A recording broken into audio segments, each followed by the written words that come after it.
housekeeping for you before I hand over to Councillor Wise. The toilets are back out through this door, male and female. There is a practice fire alarm at 12 noon, so don't get up and rush away. We only do that if it continues, but there will be a loud noise at 12 o'clock, so don't be startled. If there is an actual fire or other emergency, we exit by the door you came in or via that door there to the back end of the car park where we all muster. And that's why we had you sign in, so we know how many people are here. And if we could just ask that any telephones are put to silent, please, if that's possible. Thank you. And I'll hand over to Councillor Wise. Thank you very much. I apparently agreed to chair this meeting, but I knew I was doing an introduction. If any of you listened to the introduction to Cabinet, I said then I was proud to be presenting this. I think the authority has done incredibly well here. We are faced with an ever-tightening budget, on top of which the cost of running the buses is going up. We could have done what a lot of other authorities have done, is cut bus routes. Not enough people use this bus, we'll just cut one. Not enough people. So do we cut the R2 and leave the R5, or do we cut the R5 and cut the R2? And in fact, the officers used the funding from the LUF fund to come up with something completely different. And I will accept it is completely different, except for people to the east of the county who use the Cool Connect. And anything that's completely different is going to be challenging. But what I would like you to remember is the equity it offers. I've had people say, I pay the same council tax as. Well, the people in Ridlington and Braunston will say, we pay the same council tax as people in Ketton. They get a bus service and we don't. The people in Ketton, I believe, cannot get direct access to Oakham. So to get a bus, if you've got an appointment at the Rupp Memorial and you want to go by bus, you're going from Ketton to Uppingham, I believe, and then having to wait for the R1 to catch a bus to Oakham. What this will offer you is the ability to have a service from Ketton to Oakham. I will now stop my sales job. You can see that I really believe in what we're offering has a lot of benefits. I will leave it to the officers to present to you now so you have a bit more information. Thank you. Thank you, Councillor Wise. So I'm going to start off and just go through a bit of history and put some information behind where we've got to today, which will probably help us with a question and answer session. So that's what we're going to work through. Why are things changing? What will the new network look like? How does DRT work? And we've got an expert here who's over in the corner, Mark Atkinson, from the software company. And how can you, as bus users and residents, help us deliver the new network of services that we plan for next year? So why are your services changing? Well, Councillor Wise just said the current services are costly and unsustainable. Since the pandemic, costs have risen significantly, over 25% on some routes, and at the same time, bus patronage has fallen. It's not recovered to pre-COVID levels, where we had 400,000 people a year using the bus services. In 23-24, that was 176,000 people, passengers. So we haven't returned to normal. Therefore, we don't have the income on the buses, and the income supports the continued operation. In October 23, that's before I joined the council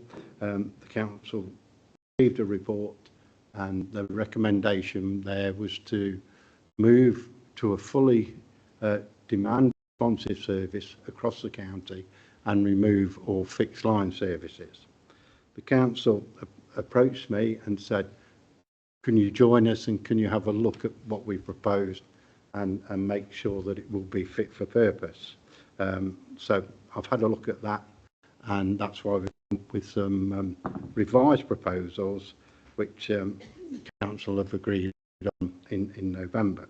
So during 2023, officers went around the county talking to residents, and the residents' main concern regarding bus services was safety, to ensure they're safe when using the bus services, not only just while they're on the bus, but also getting from bus stops, reliability of the bus services, affordability to make sure the fares are acceptable, and accessibility to make sure all residents have access to and from the services.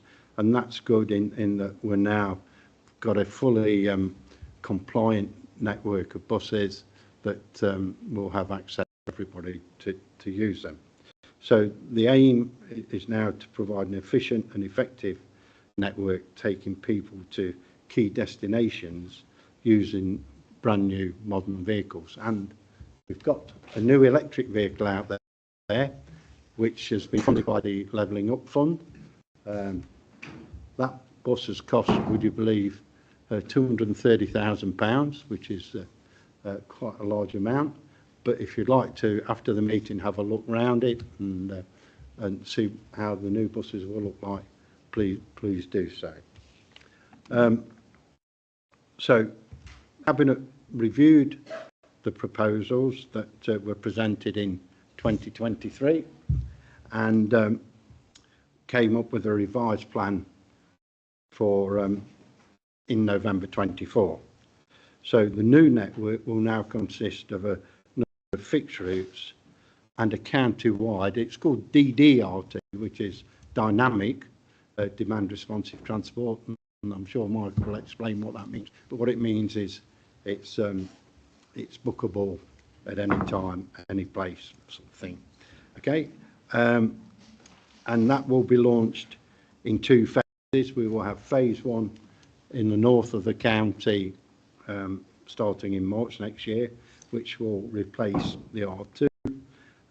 We will have improvements to the R1 service, and we will continue to support the 747 between Uppingham and Leicester, and the R9 will continue to operate between Oakham and Stamford. The town services that are currently funded by Uppingham and Oakham will also continue. Having said all that, I'm now going to hand over to my colleague Ian, who knows a lot more than I do, and he's going to explain what the new network will look like.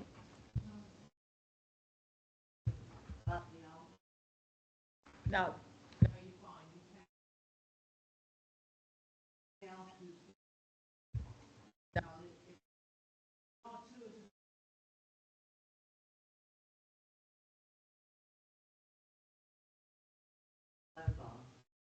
Not necessarily. But we'll come to questions.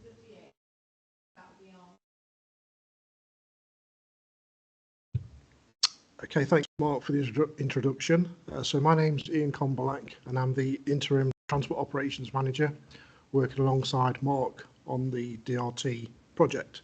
So picking up on the slide, what will the new network look like? And as Mark's just explained, it's going to be launched in 2 phases. In 2 phases. So phase 1 will be introduced on the 31st of March, and that's when R2, the current R2 service, will be withdrawn and replaced with a new DRT service. The new service is based on an operating zone, so this is called Zone 1, and at peak times there will be fixed journeys, so some of the current journeys operate on the R2 will remain, but off peak it will be a fully DRT service, and the service will operate demand responsive transport. Right, yeah. DRT is, sorry, I thought Mark explained that. DRT is demand responsive transport, yeah. And the service will sorry? Yes, the Service Car Some Connect. people might not know that. No, we are coming on to explain what the implications of DRT are a little bit later in the presentation. Thank you. So, and the service will operate Monday to Friday between 7 a.m. and 7 p.m. and on Saturdays between 8 a.m. and 6 p.m. Moving on to phase 2, which is on the next slide. That will start on the 4th of August 2025, and that's when the DRT will be extended to include zones 2 and 3. At that point, I'm coming on to that, yeah, sorry. At that point is when the R5 will be withdrawn.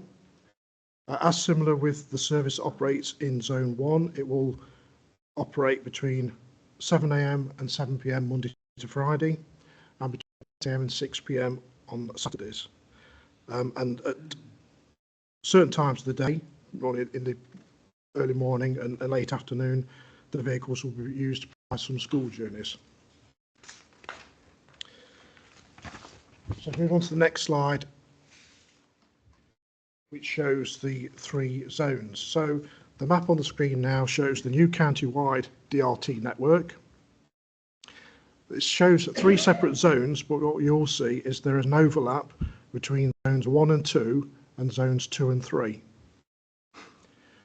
The R1 that's currently shown on the map, that actually will be continuing. On the map it's shown as operating between Melton, Mowbray and Oakham only. Will continue its existing route to Corby via Uppingham. There will also be a new route between Oakham and Melton Mowbray via Gates Garden Centre, which is being funded by Leicestershire County Council.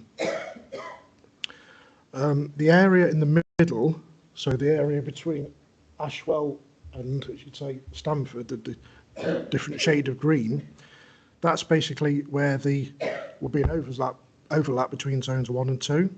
So that will include the villages of Burley, Clipson, Cottesmore, Exton and Greetham, where you could cover travel between both zones. With regards to Empingham, that will also be in zones 2 and 3. So this will mean that residents and visitors will be able to access these services across the overlapping zones. And the one thing to note is that Oakham itself will be served by all 3 zones.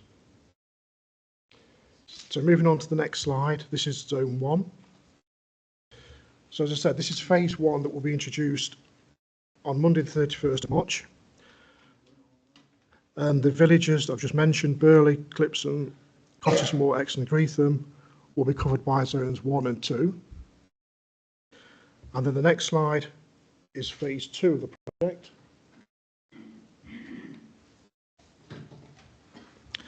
That will be introduced on Monday the 4th of August 2025.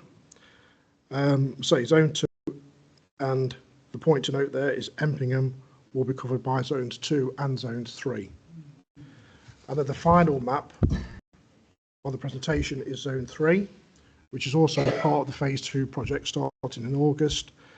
And so just the key to point out on there is that Empingham is covered by zones 2 and 3. So moving on to the next slide, continue about what the new network will look like. There'll still be the continuation of the free Oakham and Uppingham town services, and also the R9 between Oakham and Stamford. As Mark's just mentioned, we've got brand new minibuses for the service. One of them's out there for you to have a look at later on today. That will consist of some electric minibuses which have been used on the Oakham hopper and also the Uppingham hopper. We are consulting on the future of the R4 service. The bus fares for year 1 will be £1 for a single trip, £2 for a return trip, but for the first 3 months of Zone 1, which started in March, will be free. And the other thing to add is that concessions on the DRT service will be valid from 9 a.m, as currently it's 9:30 a.m. Yes, yeah. That's pretty much the zones in summary from me. So I'm now going to hand over to Michael Hutchinson from VIA, who's going to explain more about the actual DRT service.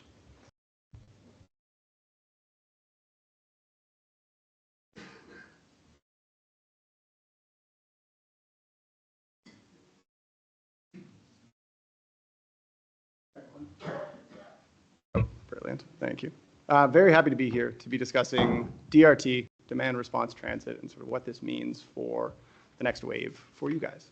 A little bit of context first on me. My name is Michael Hutchison. I work with VIA, the transportation technology company that works with Call Connect and a number of other deployments and services around the country and the world to help bring this technology to you guys to help improve your transport offerings, add new elements to your transport offerings. I've been with VIA for about 4 years now. You'll notice my accent is not from here. I moved over from Canada about a year ago, but I've been working with deployments in Canada, in the States, in the Nordics, and in the UK. So a lot of experience, but happy to be chatting about what this means for you, how you can use the service moving forward. I think we have some slides, but we'll get them up there in 1 second. I guess. Rather ironic if it's the technology person, the technology well, exactly. doesn't Yeah. work, wouldn't it? The irony is palpable.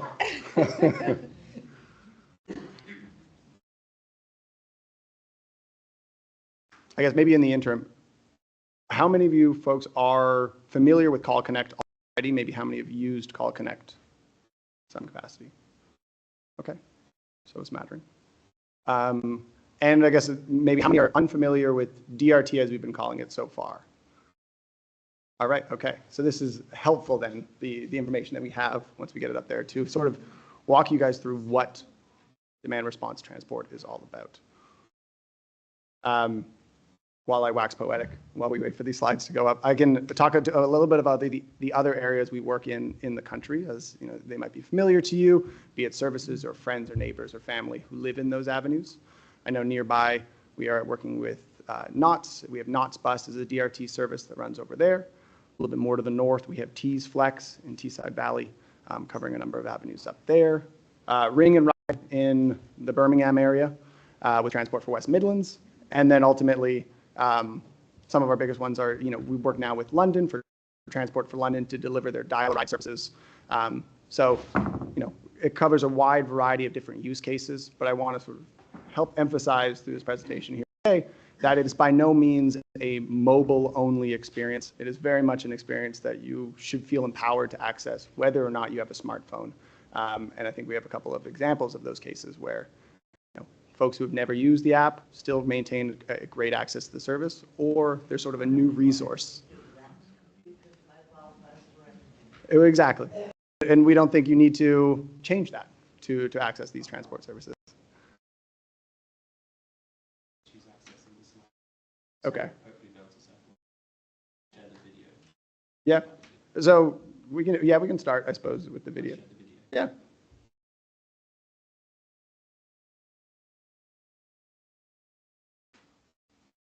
So for what we're going to start with is a video that Lincolnshire County Council put together about a year ago as an introduction to how folks might use the app to book their trips. So again, might never be relevant for you guys because you don't need to use the app, but I think is a helpful explainer of sorts for how it works.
So again, this is one avenue that we have, is the app that's available to you.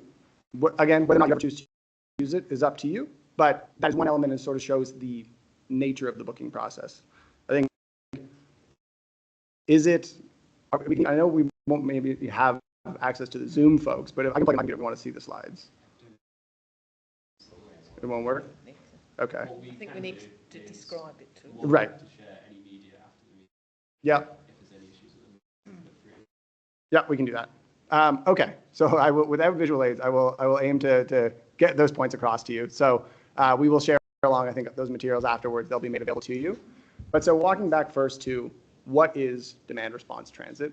Demand response transport is really meant to be that use for something without necessarily a fixed line, where you can get pulled. It can pull me first. It can maybe pull you next, and bring three of us, build together an itinerary that works on that day based on the demand we have, and that changes moment to moment. So there's no set route, but it is picking us up based on where we need to come from, where we need to go. And there's basically two different styles of it. We traditionally use what we call these virtual bus stops. So you're all familiar with the bus stops that are in your region now. We are sort of pulling in a number of these bus stops into our back-end system, which now you can get picked up there. So it might be a short walk to go get picked up from your new Call Connect vehicle, and then you'll get dropped off in a short walk from that location as well. However, we do have still door-to-door service for those folks with accessibility needs who need to make sure that they continue to get that level of service. You just need to call in to the Call Connect support center and make sure that your profile gets tagged as such.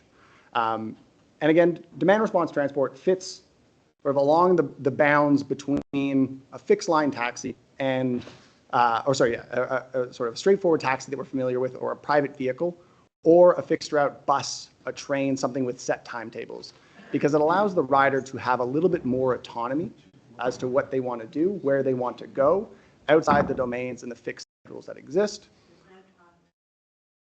Exactly. So there's no timetable. So it is entirely sort of based on what you need, what your transport requirements are. And so, as we sort of saw in that video, there's a couple of different options you have available to you. So riders can book with the app, or using the support center, the call center, as run by Lincolnshire County Council, where you can call in and make all of your bookings there. I think right now we have about 40% of our bookings. Exactly, yeah. So about 40% of our bookings go in through the call center now, and that's pretty consistent with some of our services like this. And you can request a ride up to 1 week in advance.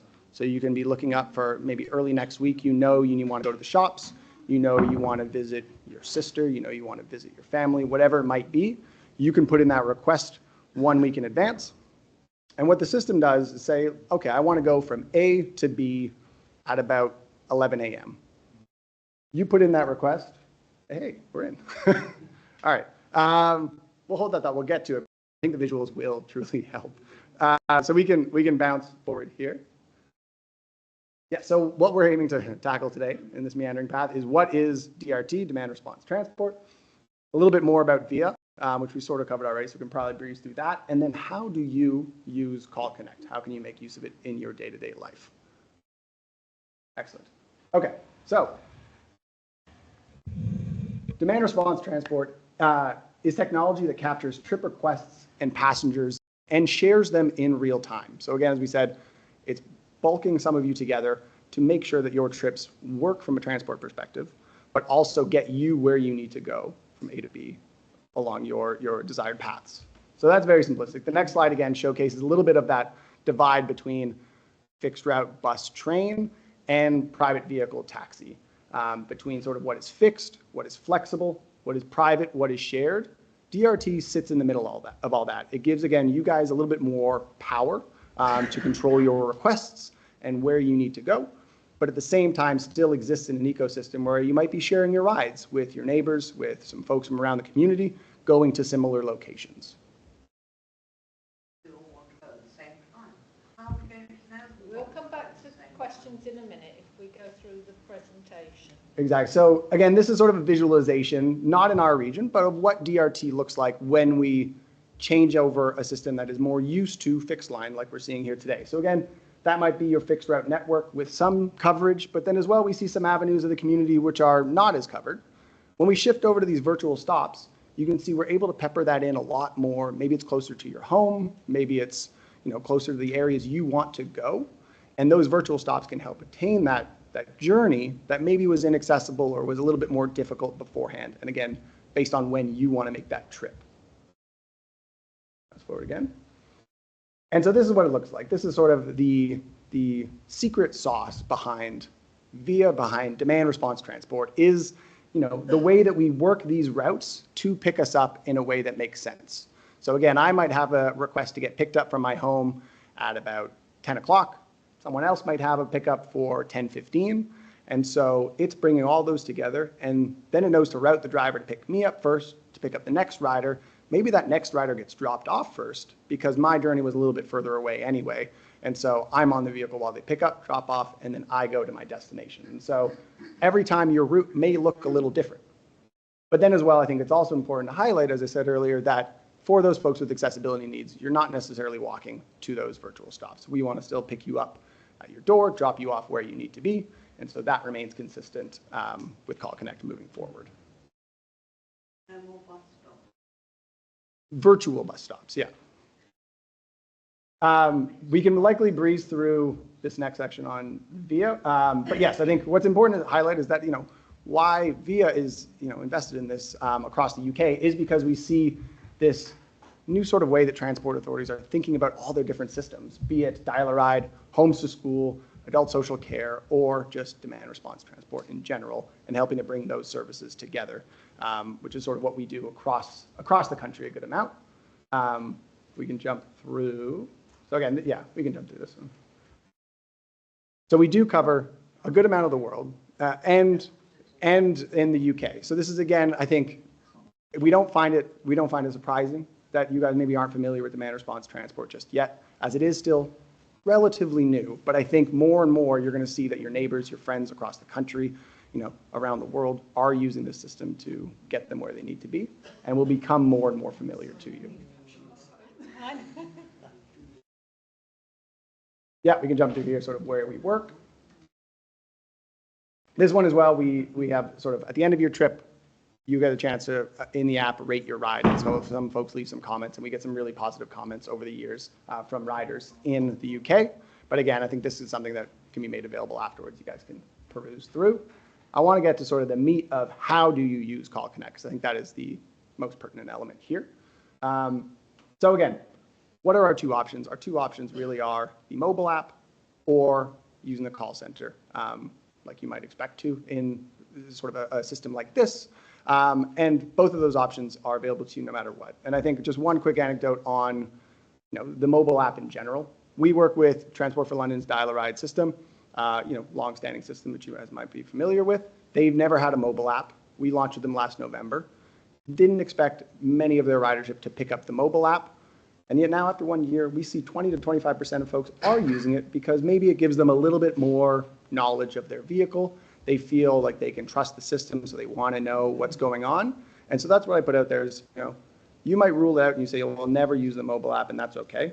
But it is an outlet for you to gain a little bit more information if it ever you want to make that stretch. The call-in bookings will always be available to you to be able to make your bookings week in advance. And yes. I want to go the same day. Can we leave that for the questions and then in the morning? I think if we jump to the next screen, we can see yes. So I will focus on this screen for a little bit as we saw in the video, but it will talk about sort of the different natures of bookings that again can happen whether you're booking through the app or through the call center. So again, you can book 7 days in advance, but it doesn't have to be 7 days in advance. You can book for later that day. It's basically a couple hours in advance is all we need in order to sort of build the schedule for you. And that's, so yes, 1 day up to 7 days in advance. And you can book 2 different kinds of trips, which I think are good to highlight. You can have a depart at trip. Maybe you need to leave work.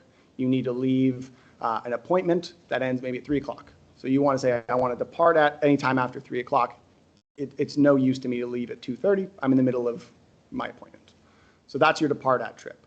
Then we have the arrive by trip, which also sort of works as the inverse. I know I need to get somewhere for an appointment. I know I need to get somewhere for work or for a dinner, whatever it might be. Then you say, okay, I want to arrive by 10 o'clock, noon, whatever it might be. Those are the 2 options that you have options for or the call center does. And that can dictate, how early you get picked up, how much sort of deviation we have to pick up our neighbors along the way to make sure you get somewhere on time. We also have the option to book what we call recurring trips. So maybe you know you have a weekly appointment, you know you have to, you're playing bridge, you're doing whatever, every week on Monday and Friday. You can put in that request, again, through the app or through the call center to get a relatively consistent booking week in, week out, and that can be communicated to you. As for communications, all of those will happen as well, up to your preference. They can be done through SMS. Some folks, might not have a smartphone. They might have a mobile phone of some kind, and they'd like to see, oh, your ride is 30 minutes away, or a night before confirming when your ride is. Or we can also have those notifications sent through to your landline, and you'll pick it up, and an automated voice will tell you what your trip is, where your vehicle is along the way. So those are your two options for notifications. We want to help sort of make sure that that is clear to you what kind of booking you have if you made that reservation 1 week in advance. What else do we have? We have, I think that actually highlights the most of it. So again, yes, this is what goes on in the back end, which I think is helpful. Again, you will not see this, but I think it's helpful to understand how the Call Connect system, how your service works, in that the dispatchers from Rutland, from Lincolnshire County Council, helping to oversee it all, will have access to this where they can see all of the vehicles in real time so that they will know maybe your bus, blew a tire, maybe something happened, and they need to get involved to reassign rides to make sure that you are still getting from A to B. They can do so from this back-end system and help make sure that you're still getting where you need to go. They can also see sort of this full schedule, and you can see sort of color-coded along the way so that I can know, maybe I made a reservation for 4 p.m., but already at 11, we know that Michael will be late because maybe some folks were a little bit delayed in the morning.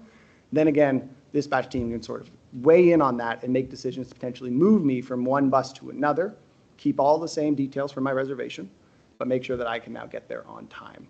So this is sort of what's all going on in the back end to help sort of empower a system that looks out for you guys and your needs for going from A to B. I mean, at the moment, the R2 is one bus that goes there and comes back again. You're going to have drivers on the whole time, a whole range of minutes. What if you're 90 years old, don't use an app, can't see, and you've gone shopping, it's taken you a little bit longer, how do you get in touch to say, I'm ready to go home? So that's a great question. So I think that's one where we'd want to make sure that you feel comfortable calling the call center, having that. But how do you call it if you don't have a mobile? Excuse me, wait a minute. Can we have one? So your concern is about using the phone? No, I can use a phone, but I don't have a mobile. And you go somewhere, you're not really sure. You're looking at the time you know what time the bus is going to go back, but how do you get in touch with people if you're saying, oh, touch the mobile app, and somebody will come and pick you up? If my understanding of the presentation, correct me if I'm wrong, is if you know you're going somewhere and you're going to require a bus back, you would, when you phone up to book your bus, you would tell them the time you wanted to be collected. If you get stuck in a queue somewhere and you can't do it at that time, normally there's another bus that you can sort of, oh, well, I'll go and get the other bus. But if you can't ring anybody to tell them, oh, I'm stuck here, or they can't deal with I'm sitting waiting in a waiting room for a doctor or something. There's no bus station. Okay. Can we answer that question? Yes. So when it comes to those, what we would advise the riders to do in this case, and again, this is what we tell riders across the country, is that if you are concerned that that might happen, is to build yourself more buffer time on that initial trip request. And 90 years old, you might be standing around without an extra half hour or an hour. We're expecting some old person to stand around for an hour or so. we are definitely not expecting anyone to wait outside in the cold. The idea behind this is that we are able to communicate to you your expected pickup time so that you can make arrangements so that, yes, maybe you're building in more time if you're unsure how long your shopping might take, how long your appointment might take. That way, maybe you go grab a tea while you wait for your vehicle to show up. It is meant to empower you with more information rather than leave you in the dark. Can we just take? Can I just make a point? This meeting was started and it said, if you have any questions, leave until the end. And you leave until the end so that they can cover everything, and if you've missed anything, you can ask questions. Carry on. Yes, thank you. So in fact, this does cover, I think, just about, this is where we had the video was going to get slotted in here. As well, for any folks who are interested, we thought about getting a screen share so I could show you from my phone how to make the bookings yourselves. We don't have that set up now, so maybe for those interested folks afterwards, happy to help sort of walk you through what that process looks like. But yes, this is Call Connect, this is DRT, and hopefully that does provide some more clarity as to what it can look like. Appreciate there are some questions for any sort of the technology, the DRT focused ones afterwards. I'll be happy to help field them. For some of the more policy routed ones, I will defer to my friends here from Rutland County Council. But yes, that is the nuts and bolts of DRT. Okay, thank you very much. Thank you. Please do stay for the Wonderful. questions. Mark, I think you're doing the next bit. So the next bit is one of the reasons why you're here, really. How can you help us deliver the new services for across the county? And the services will serve every village, hamlet and town across the county. So some hamlets and villages don't have services at the moment. They will have a service in the future using DRT. So we will be, well, we are preparing a substantive communications and marketing plan, which will be ready in the new year, where we will be coming out with road shows, showing people vehicles, showing people how to use the system. We'll be visiting villages and village halls and towns to do that. We'd like you to help us support and promote the services, and in your local areas distribute the information. And it's important that we actually do get feedback from local people and groups to say, oh, you said this was happening, but it's not quite happening this way. Can you look at doing this a different way? Because this is new to Rutland. I've seen it work in other places, I've seen it work in America, but you know, this is a significant change in how we use bus services in your area. And we'd also like you to, you know, give advice to local people who might have difficulty initially using the booking service. You know, people with disabilities or elderly people who might find it a little strange, sort of going and helping them make their first couple of bookings so that they are comfortable with the way forward. And we'd also like to help us review the services after a few months when we do a survey to say, how has it gone? Are you happy? Do we need to make any tweaks? It's not all set in stone. We, you know, we may get things slightly wrong, and we need feedback from our passengers to make sure that we can ensure that the network is provided efficiently for you in the future.